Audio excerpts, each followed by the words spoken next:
everybody. Hoo-hoo! Welcome to the StabCast. We are here on another spooky Sunday. I'm Dizzle. And I am Mizzle. And we're here to talk about The Woman in the Yard. The Woman in the Yard. And this is a movie that's on Peacock. If you were joining us off TikTok earlier, we just reviewed this movie. Now we're hitting it with the YouTube because, it goes like that. Honestly, it was probably better because we were accepting people on TikTok, so it was probably better. So now we're here. This is probably going to be more of a mini review, but we definitely wanted content for the YouTube. So we're here to talk Woman in the Yard. And this is directed by Jaime Collet Serra. And it's the cast is Daniel Deadweiler's Ramona, which I think is a very good performance in this flick. Akwi Akapawazi, I am so sorry, and that's the woman. And the woman in the yard. And then you got Russell Hornsby as David, Ramona's husband. Peyton Jackson as Taylor, Tay, as he's referred to a lot. And Estella Kalia as Annie, Ramona's daughter. So that's the cast we're working with.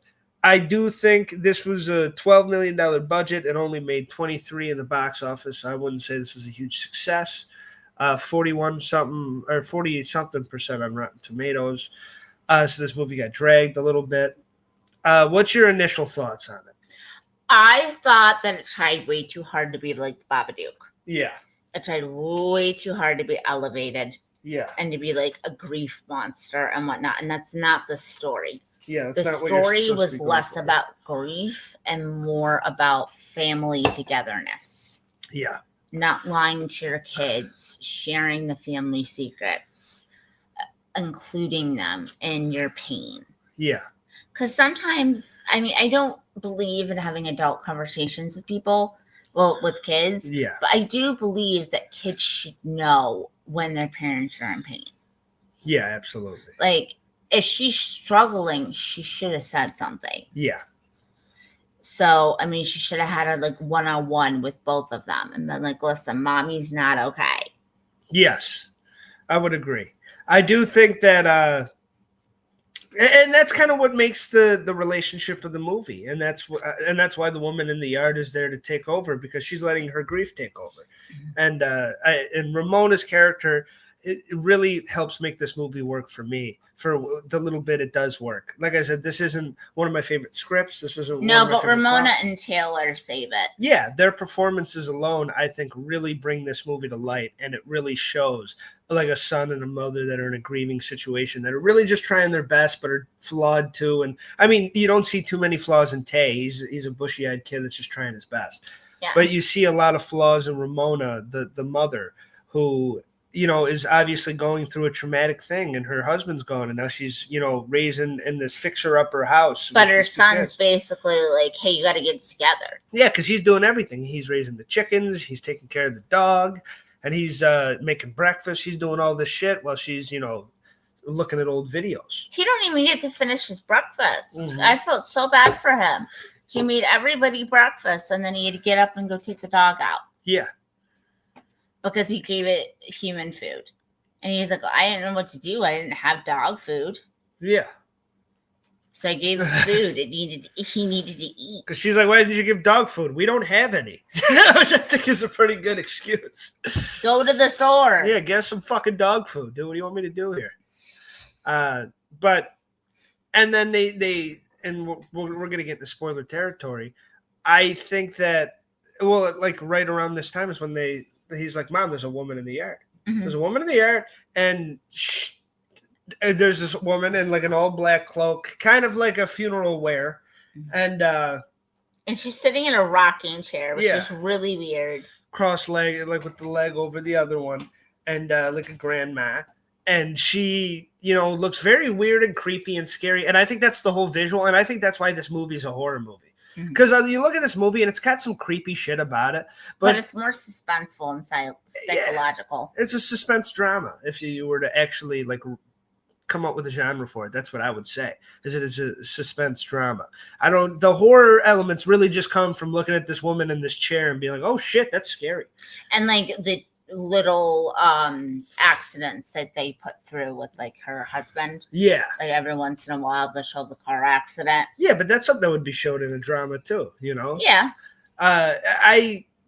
So in that, element. I don't know if it really works as a horror movie, but the spookiness of the woman in the chair did work for me. And every time they like fucking pan down and that chick's closer, I was like, oh shit. I love the fact that the son was like, I'm gonna sit right in front of here and I'm gonna make sure this bitch don't move. Yeah, it did.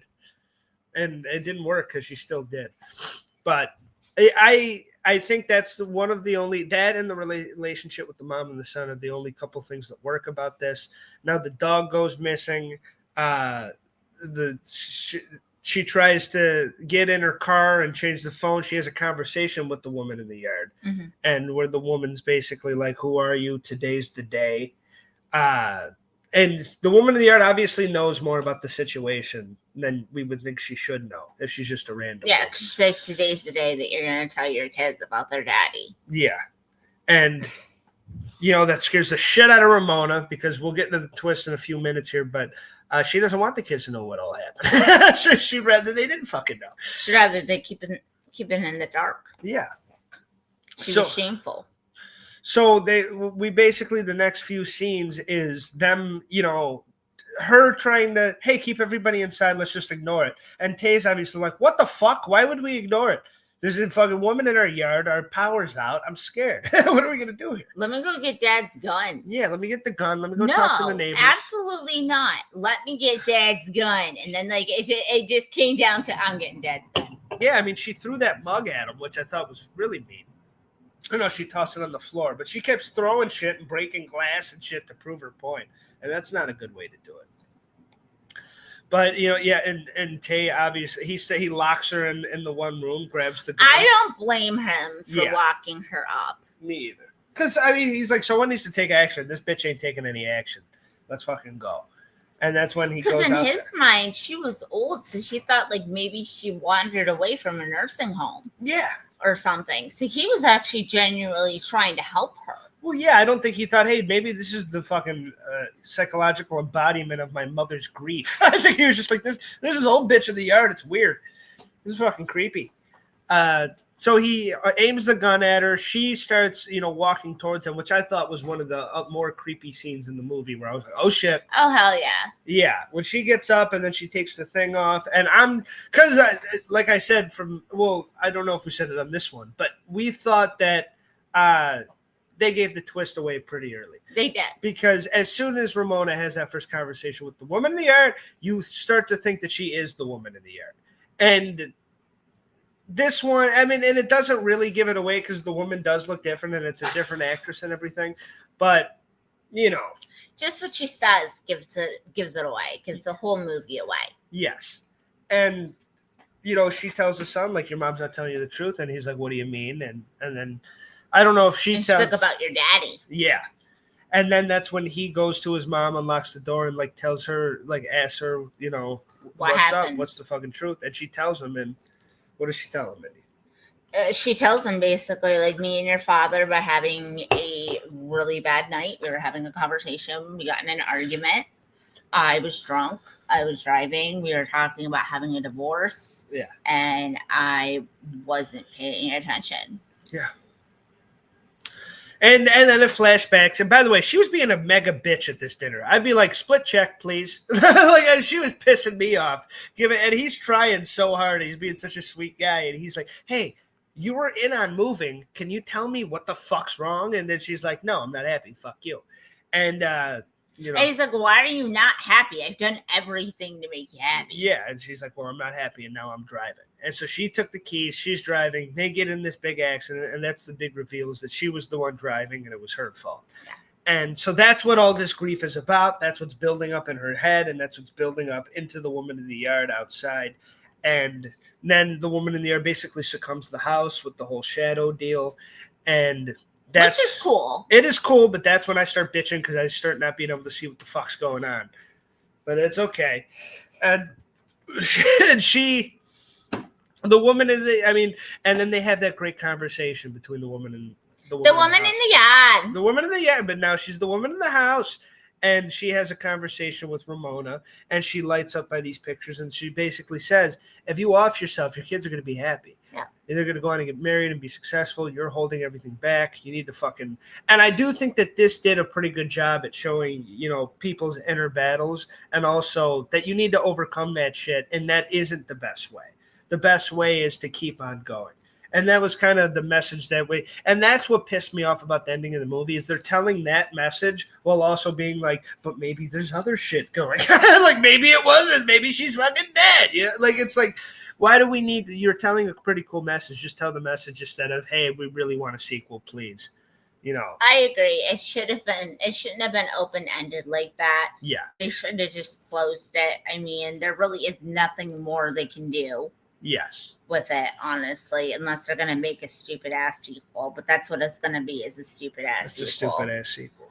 But I think for what they were trying to do, I'm going to meet them in the middle and give them a 5. Yeah, it was a valiant effort. 5 women in the yards. They're different yards. Didn't you give it 5.5? 5.2. I'm going to go 5.2. I think it was slightly above average. I think it's a little better than middle of the road. But it's nothing that I would like if we were bored and wanted something to watch on a spooky night. It's not something we would watch. Yeah, I don't see myself going back to this much.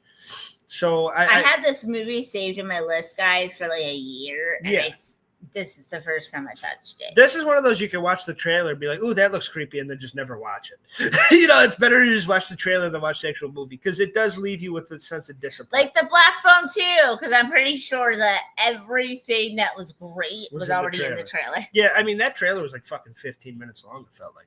But I think this movie was, like I said, it was trying to be really smart.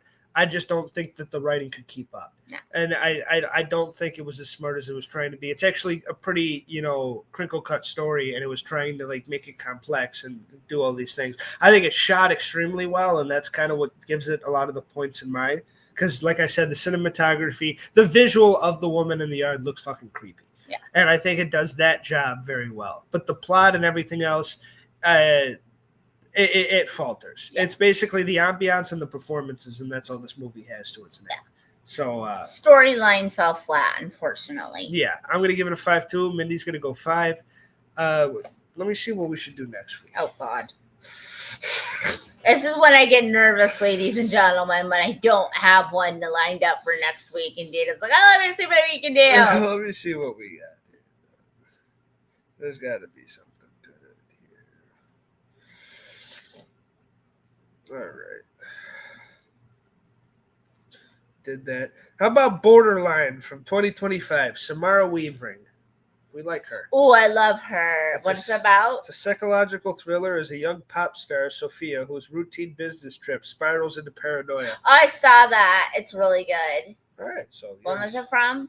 2025. I saw it the other day. It's really good. So we'll do that. And we'll be back next week. Thank you for joining us at the StabCast. If you joined us on TikTok, thank you for that, too. You got 2 separate episodes today. Anything else? Hooty-hoo. Hooty-hoo. We'll see everybody next time. Goodbye. Goodbye.